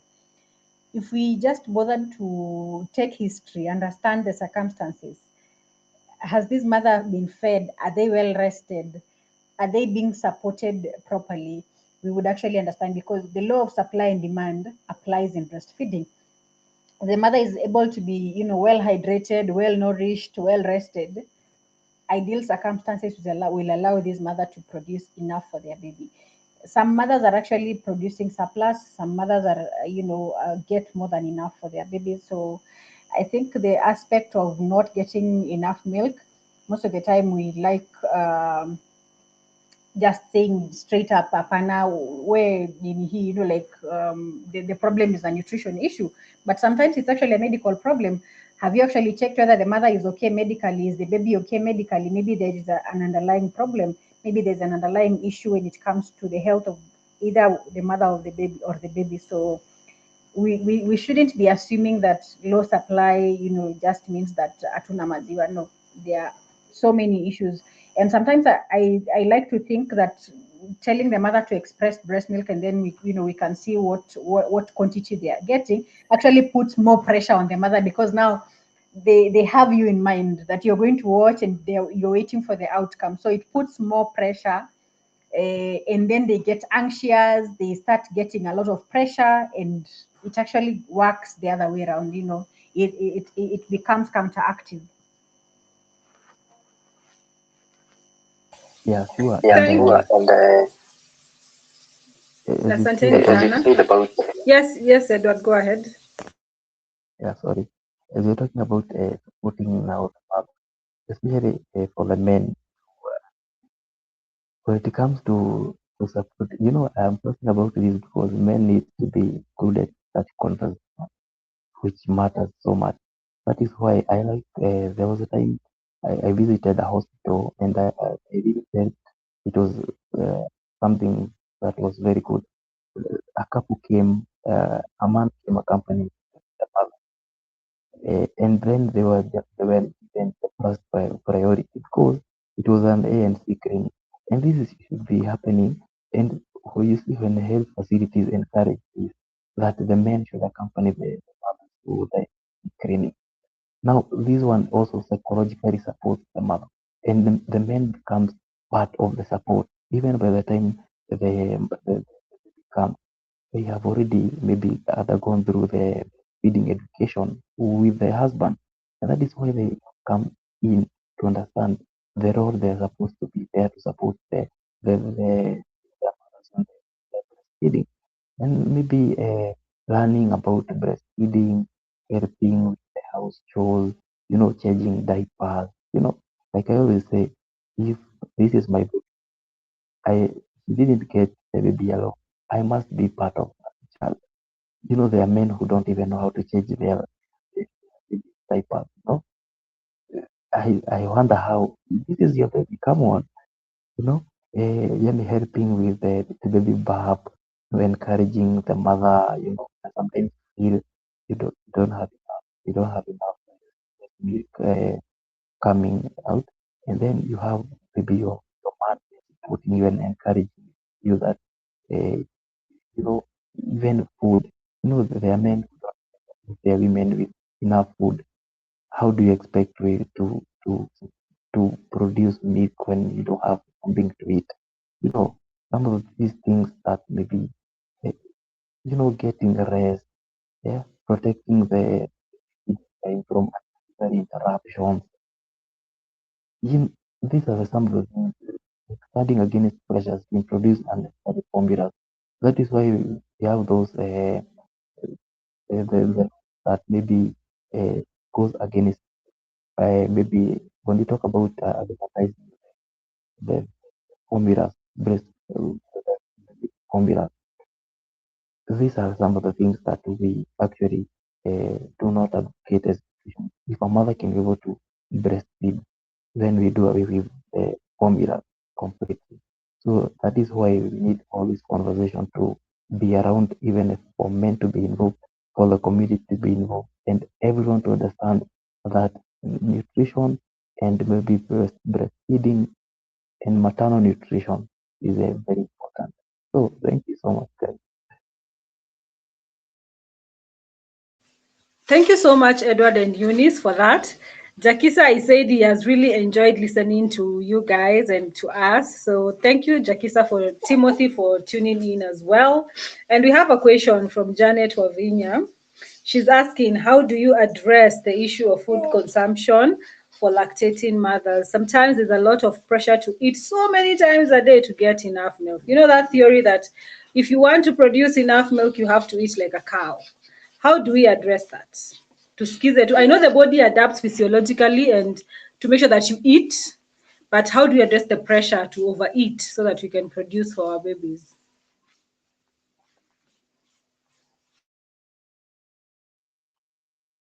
Maybe first of all, because Yes, maybe I Edward. use practical experience. You see, sometimes, especially if you go to the shago, if you're breastfeeding, you or your mother will always come there to tell you, you need to eat njahe every time. You're bombarded with a lot of food. But as I always say, uh, if you're not able to eat a large amount of food, you should avoid that pressure and eat small but frequent meals, and not only meals. You take nutritious meals because you must understand what are some of the food that you need to take so that they can also maybe contribute to the nutrients in your milk that getting from your breast. Because nutrition, that's what we're talking about nutrition. Nutrition is not just eating a diet, it's eating a nutritious diet that provides all the things that are required. So when you provide a mother with a lot of maybe food to eat a lot of food, is she able to eat the meal at that time? And if not, why not eat small but frequently that are going to supply the nutrients that the baby is also going to maybe get from the mother? Now, these are the conversations that we're supposed to be talking about. And especially, I always say, if you are a nutritionist, you are not supposed to plan a diet for the patient or for a client. You should plan the diet with the patient or client. Because one, you do not even understand that whatever you're telling a client to go and eat, you don't even know whether they can be able to afford. That is why you talk about nutrition and even the substitutes that we have. We plan the diet with the client for them to understand that if you cannot afford it, you can go for a substitute that is cost effective that you can be able to afford. For example, if you cannot afford to buy uh, meat, go for an egg. Those are substitutes, the same substitutes from animal-based protein, but with different prices. So if we get to know that we're supposed to plan the diet with the crime, not for the crime, I think we can start from there. Eunice.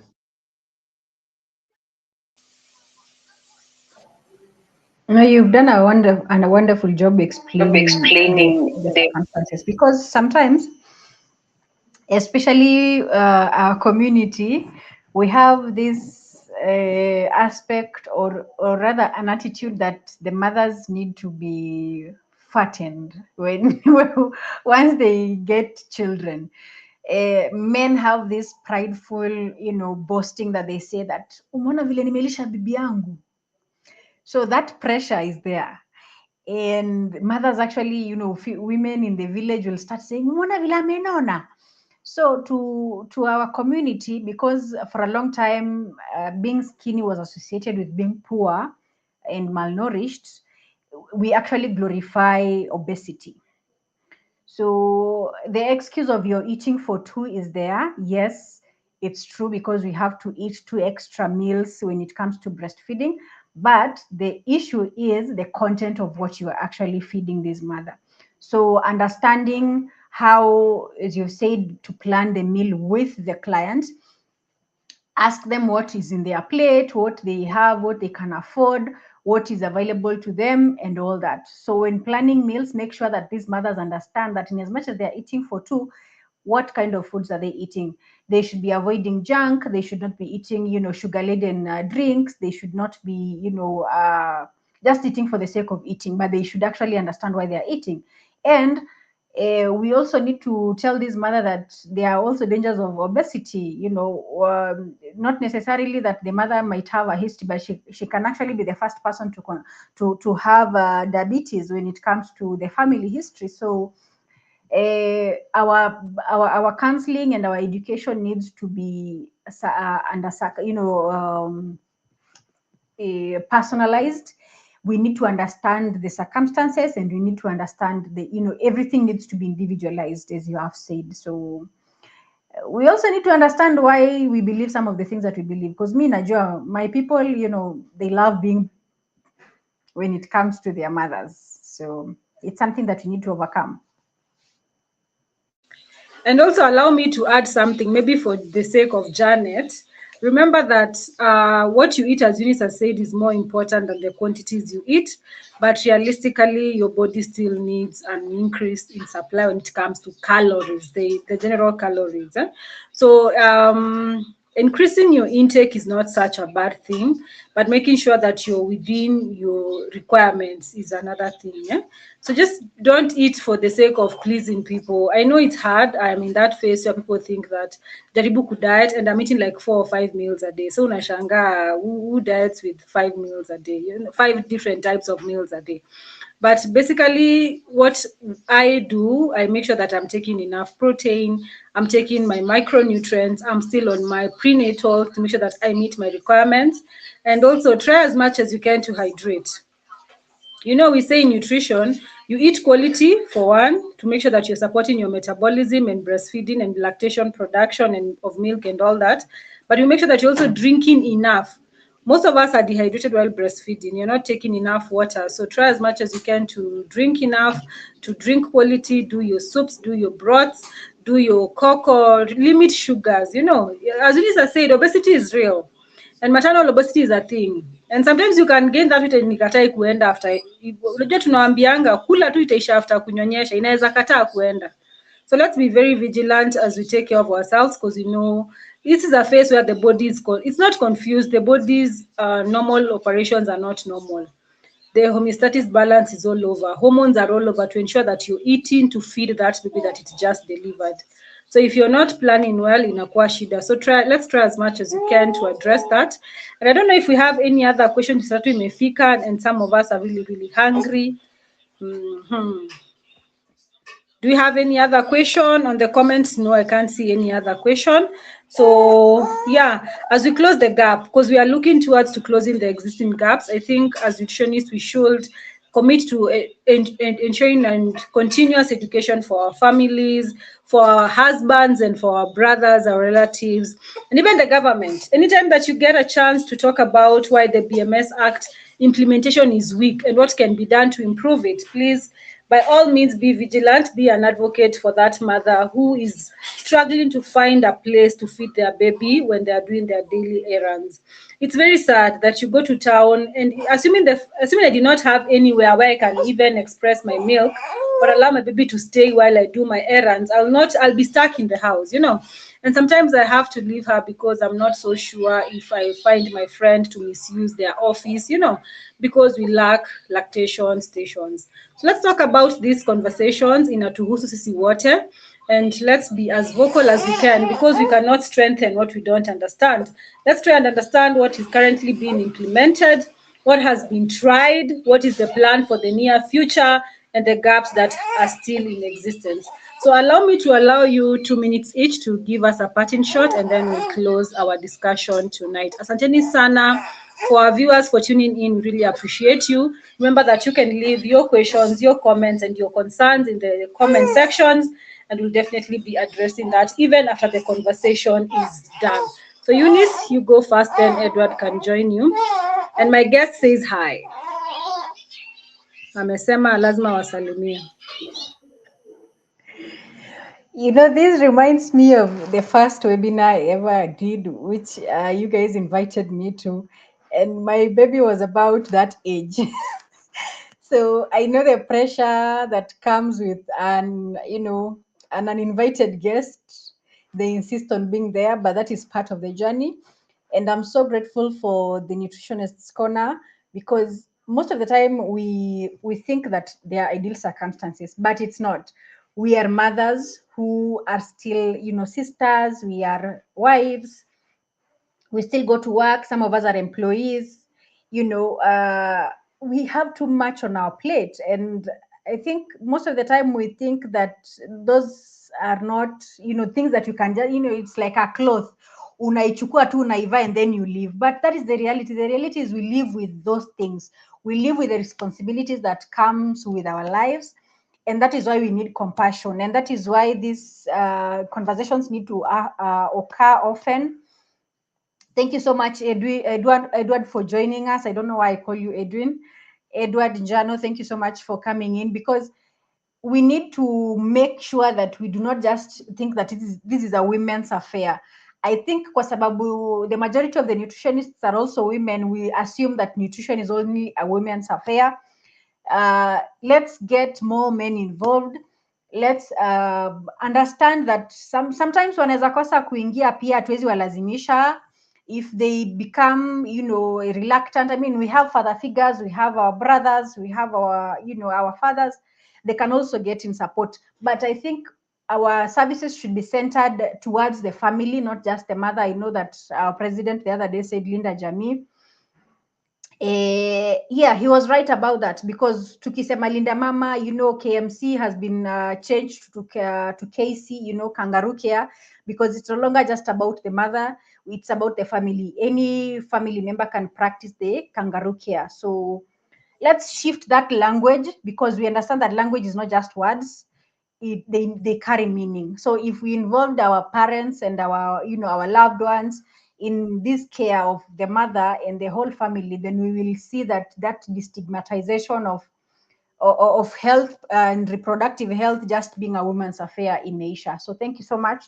It was a pleasure interacting with you, Edward, tonight. Thank you so much, Lillian, for the opportunity. As always, I love you all. Thank you, our audience. Thank you for the fantastic questions. It was really engaging. Have a good night, everybody. Thank you, Eunice, for first agreeing to come in and being a support, a constant support for the corner. We really appreciate you. And Wavinya, we are definitely going to do more sessions. So make sure that you check us out at the Nutritionist Corner. Follow us, follow Eunice, follow Edward, and be on the lookout. During August, we're going to really talk about, and we're going to emphasize and insist on the need of supporting and strengthening breastfeeding support for mothers and even for Kenyans. So, Edward, your parting shot. I think I'm the one in conversation. I have seen Eunice posting the sessions. I have not been able to attend, but today I'm really excited to meet Eunice and have this conversation, and especially talking about very big congratulations as talking about breastfeeding. You can see Lilian is actually practicing it practically. So this is very nice. And there is something talked about, talking about the reality. Even with the healthcare providers, they do not have even those lactational rooms, which now even the mothers should know what are the rights, and especially when it comes to the man. These are the things that we're saying.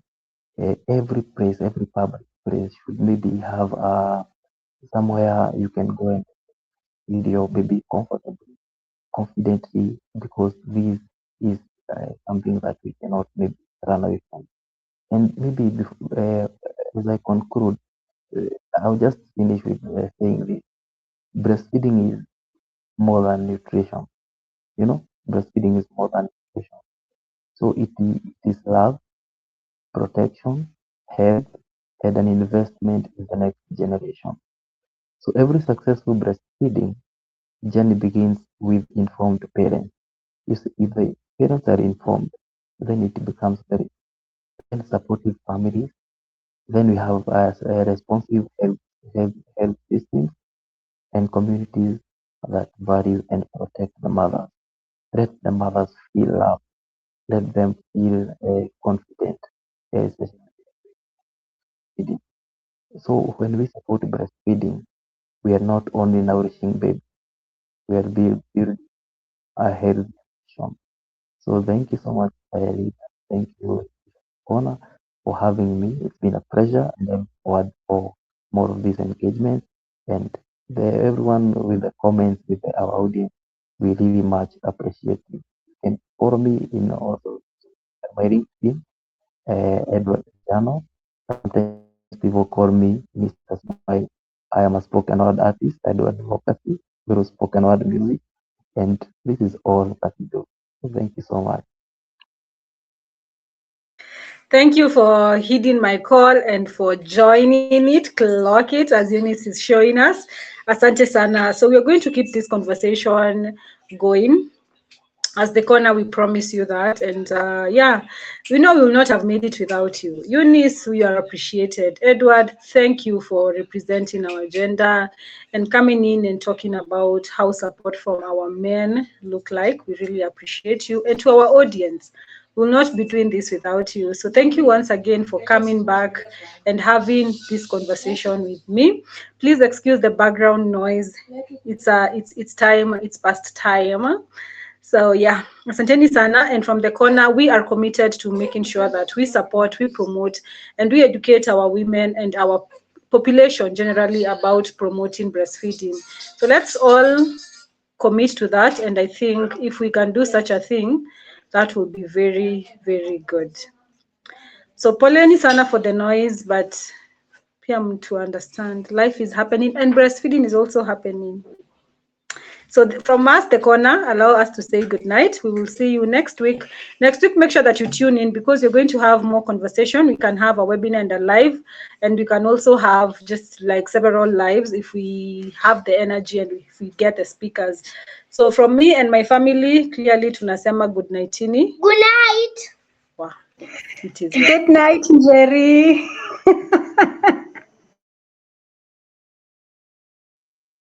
Good night, guys.